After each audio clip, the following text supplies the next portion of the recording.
السلام عليكم ورحمة الله تعالى وبركاته. اللهم صل وسلم وبارك على سيدنا محمد وعلى آله وصحبه أجمعين. كاين شي أماكن إلا دخلتي ليها مرة عمرك تخرج منها كيف ما دخلتي في أول مرة. إيوا دابا شد السماعات، طفي الضوء وخلي القصة تبدأ. المكان روسيا، غابات التايغا شمال جبال الأورال، بالضبط في واحد الجبل سميتو خيلات سياخل، وفي لغة السكان الأصليين كيعني جبل الموت.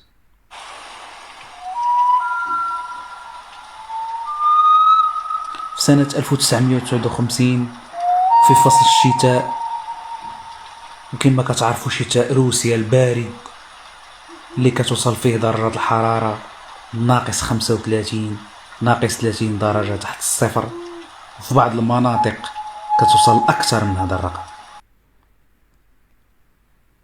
في هذا الوقت بالضبط قرروا 9 ديال الطلبة شباب أصدقاء كيقراو في واحد المعهد تقني أنهم يديروا رحلة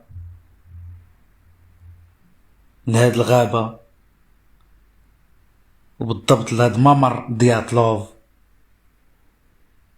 هاد الغابة اللي بعيدة على المدينة وما كاين حداها حتى شي تجمع سكني قريب أو لا قرية، يعني منطقة معزولة وسط غابات كثيفة من الأشجار. اتفقوا هاد الأصدقاء أنهم في الصباح الباكر غادي يتجمعوا في واحد المكان محدد، ومعهم الأغراض ديالهم ديال التخييم والمؤن اللي تكفيهم لمدة 2 أو 3 أيام.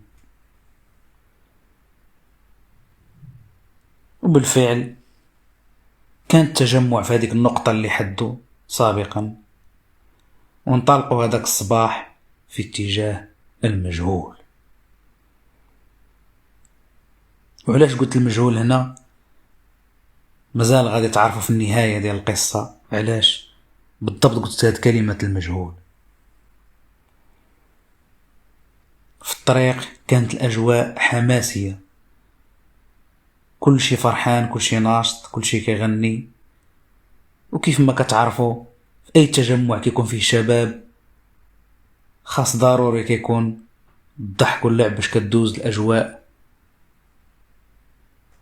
بصورة زوينة وجيدة. وصلوا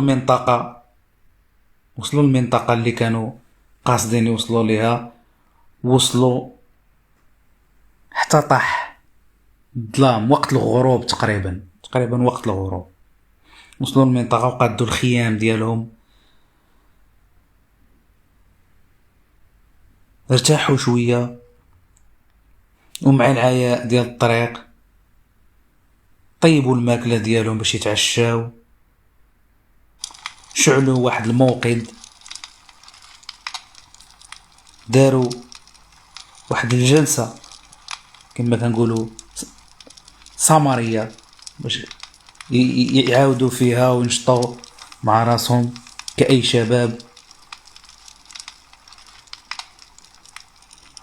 شوية بداو كيسمعوا واحد الأصوات غريبة، أصوات اللي ما مفهوماش.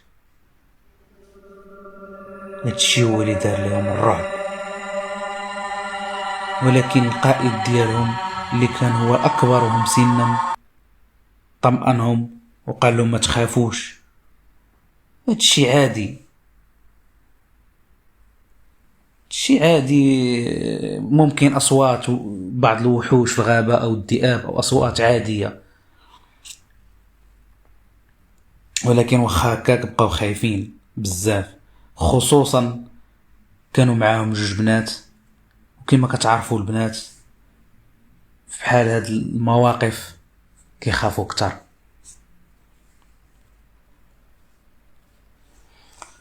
طفاو الضواو، جا وقت النعاس، كلشي مشى للخيمة ديالو. شوية دوك الأصوات بداو كيتزادوا، وكل شي ولا مرعوب. كيفاش هاد الأصوات أصوات غير مفهومة؟ ومن بعد سكات، واحد السكون رهيب وقع وسط الغابة، بحال توقف الزمن. دازت واحد اليومين من هاد الواقعة، الأهل ديال الطلبة دخلوهم شكوك على الغياب ديال الأبناء ديالهم.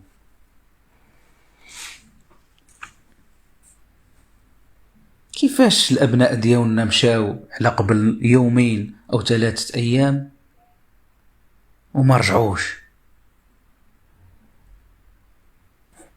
علموا السلطات وكل شي تجند باش يعرفوا شنو وقع للأبناء ديالهم. وهنا فين غادي تكون الصدمة. ملي وصلوا السلطات للخيام لقاوها مازال في بلاصتها، الأحذية ديالهم والملابس مازالين داخل الخيام.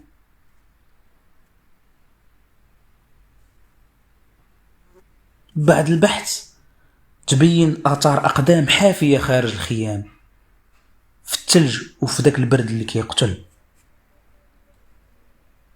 تما جا التساؤل ديال السلطات، واش كاين شي واحد غادي يخرج في هذا البرد حفيان وما لابس حوايجو؟ ما يمكنش. ومن بعد ما تبعوا اثار الاقدام لقاو 3 ديال الجثث. لقاو هذوك 3 ديال الجثث غير بالملابس الداخليه حدا واحد الشجره، في الوجوه ديالهم علامات ديال الرعب، بحال شافوا شي حاجه مرعبه.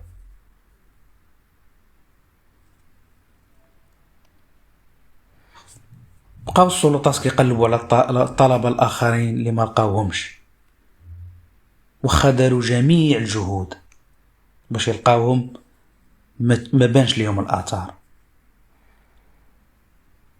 دازت اشهر من بعد مده من اللي داب الثلج، وهنا فين كانت الصدمه الحقيقيه.